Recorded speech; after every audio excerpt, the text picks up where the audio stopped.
माँ भारती को प्रणाम करता हूँ, सबके इस गुरु माता पिता को प्रणाम करता हूँ। बच्चों ढेर सारा लाड प्यार, सभी लोगों को राम राम। आज हम एक विषय ऐसा ले रहे हैं कि क्यों बीमारी होती है तो ठीक नहीं होती है। आज ये विषय ले रहे हैं और इस विषय पर चर्चा करने से पहले एक ख़ास चीज़ मैं आपसे बात करना चाहता हूँ।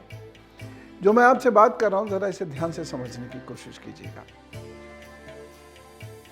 जो है वो दिखाई देता है, जो है वो दिखाई नहीं भी देता है, जो दिखाई नहीं देता है वो हो भी सकता है, जो दिखाई नहीं देता वो नहीं भी हो सकता है। होने और ना होने के पीछे रहस्य क्या है? दूसरी बात, जो है वो दिखाई देता है, लेकिन जो नहीं है वो किसे दिखाई देता है?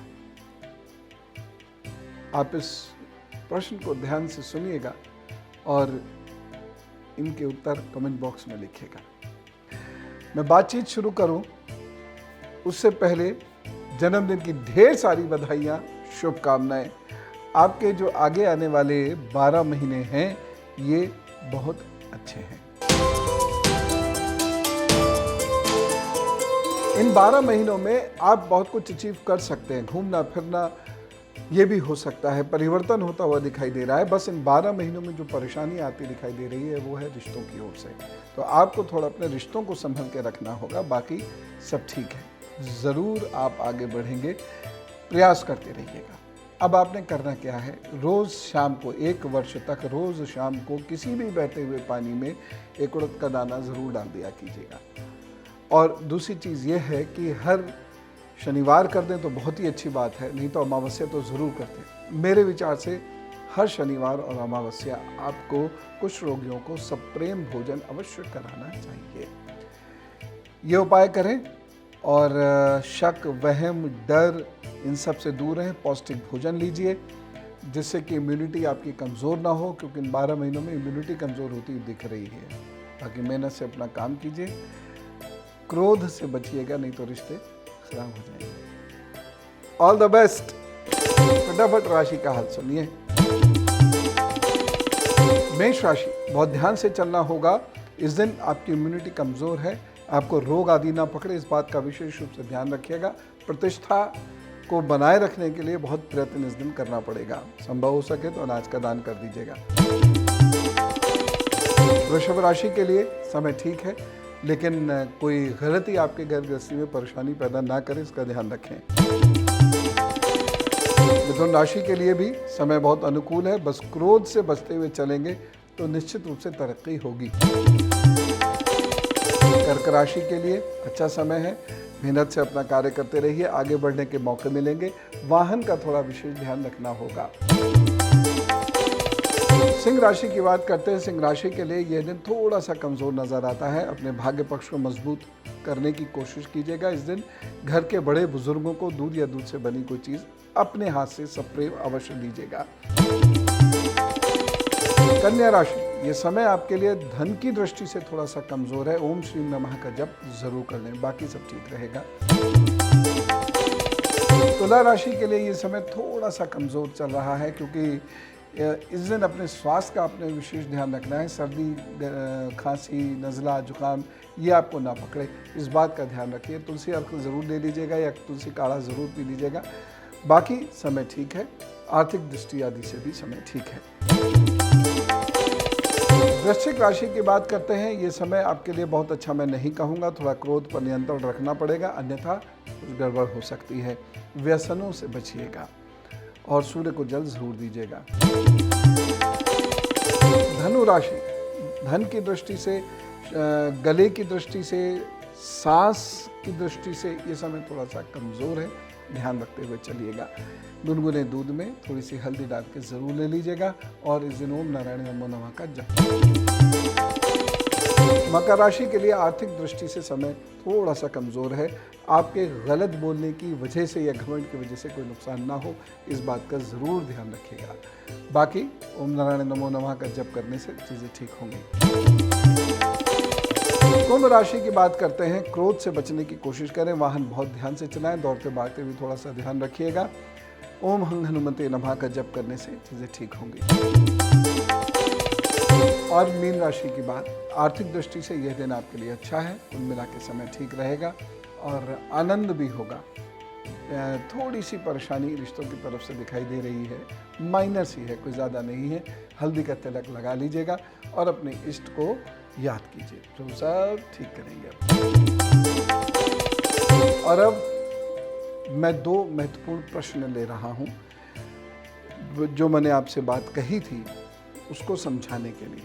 एक प्रश्न है, पूरा नाम नहीं दे रहा, दिशा बच्ची है, ये कुल 20 वर्ष की है, लेकिन बिस्तर पर है और ये ठीक नहीं हो पाती है, इसको लगातार रोग रहते हैं। मैंने आपसे जब बात कर रहा था, इम्यूनिटी की बात कर रहा था, तो मैंने ये आपसे बताया था कि मुख्य ग्रह का मजबूत होना ज़रूरी है। यहाँ पर मुख्य ग्रह अस्त है और अष्टम भाव में भी जो मैंने बताया था वहाँ नहीं होना चाहिए। देखिए, इसीलिए मैं कहता हूँ ज्योतिष के बेसिक सूत्र यदि सीख जाएं तो अपना बहुत भला कर सकते हैं। अब करना क्या चाहिए ऐसे में सरपोखा की जड़ सफ़ेद रंग के धागे में इनको अपने गले में धारण करनी चाहिए। एक बात। दूसरी चीज़, आटे में थोड़ी सी चीनी मिलाकर चींटियों को रोज़ाना खिलाना चाहिए। ये 2 काम करें। ठंडी चीज़ों से एकदम परहेज़ रखें, एसी वगैरह से जितना दूर रहें उतना ज़्यादा अच्छा रहेगा। और अपने इष्ट को, इनके इष्ट वैसे शिव जी हैं, अपने इष्ट की पूजा ज़रूर किया करें। नमः शिवाय करें, चीज़ों में अपने आप इम्प्रूवमेंट आने लगेगा। एक और कुंडली मैं लेता हूँ, श्री सुरेश जी की है, जिनकी तबीयत बहुत ज़्यादा ख़राब है। इनको अब ये चल फिर भी नहीं पाते हैं और क्या ये ठीक होंगे, इस बारे में बात कर रहे हैं। तो देखिए, मैंने आपको जब बताया था मुख्य ग्रह के बारे में, तो मुख्य ग्रह की एक अच्छी आदत क्या है, रिकवरी भी कराता है। तो मुख्य ग्रह इनका है बृहस्पति की स्थिति बहुत अच्छी नहीं है, इसलिए रिकवरी स्लो हुई और उसमें परेशानियां बहुत हो गई। लेकिन अगस्त 2020 से जो उनका समय शुरू होगा उसमें रिकवरी होगी। करना क्या है कि भेड़ का घी यदि कहीं से आपको मिल जाए तो भेड़ के घी की मालिश चेहरे पे भेड़ का घी लगा के, या जिस एरिया में पैरालिसिस है वहाँ पर भेड़ का घी लगा के और मालिश करें। बहुत सख्त हाथों से भी नहीं करनी है, लेकिन हल्का भी नहीं, मतलब ऐसे इस तरीके से मालिश ज़रूर करें। और तकरीबन आधा घंटा एक दिन, एक वक्त आधा घंटा दूसरे वक्त, 1 घंटा रोज़ ये मालिश करनी होगी। और उसके साथ साथ एक काम इनको ये ज़रूर करा दीजिए, लोहे का एक छल्ला वो इनकी किसी भी हाथ की मध्यमा में पहना दें। शनिवार को बीच में से ये खुला होना चाहिए। प्रभु की कृपा की प्रतीक्षा कीजिएगा, लाभ ज़रूर होगा। कितना होता है ये तो प्रभु जाने, लेकिन इन उपायों से फ़ायदा ज़रूर होगा। एक काम आपको ज़रूर करना चाहिए, शनिवार को अपने पिताजी के नाम से सुंदरकांड का पाठ अथवा महामृत्युंजय मंत्र का जप अवश्य करना चाहिए। प्रभु साहब ठीक कर देंगे। मैंने जो 2 कुंडलियां आपको बताई, दोनों ही कुंडली में वही बात थी जो मैंने सिद्धांत रूप में अभी कुछ दिन पहले बताई थी। देखिए, हमेशा याद रखिए कि मुख्य ग्रह यदि कमजोर है तो शरीर कभी न कभी बहुत वीक हो जाएगा और बिस्तर पर आपको पटक देगा और खुद नहीं उठ पाएगा। कैसे उठेगा? एक तो डॉक्टर साहब मदद करेंगे, और दूसरी चीज़ ये जो बहुत विशेष उपाय है, उपाय में भी जो 3-4 महत्वपूर्ण चीज़ें हैं वो करने से लाभ होगा। हनुमान बाहुक, सुंदरकांड, महामृत्युंजय का जप, ये 3 चीज़ें बहुत इम्पोर्टेंट हैं जो आदमी के शरीर को ठीक कर सकती हैं, लेकिन ये बहुत शिद्दत से होना है। और अगर जो व्यक्ति बीमार है वो स्वयं करता रहे लेटे हुए, अगर कर सकते हैं तो बड़ी अच्छी बात है, तो बड़ा अच्छा रहेगा। और नहीं तो कोई भी उनके नाम से ये करते रहेंगे, फ़ायदा अवश्य होगा। ये इतना सा उपाय आप याद रख लीजिए, गांठ बांध लीजिए, अपने लोगों को ज़रूर बताइएगा और मुझे पूरी उम्मीद है उन्हें लाभ होगा। अब मैं चलता हूँ, आपको दिन भर के लिए बहुत सारी शुभकामनाएं देता हूँ। आइए प्रार्थना कर लेते हैं। सर्वे भवन्तु सुखिनः, सर्वे सन्तु निरामया, सर्वे भद्राणि पश्यन्तु मा कश्चित् दुःखभाग् भवेत्। ओम शांति शांति शांति। राम राम, नमस्कार, भारत माता की जय।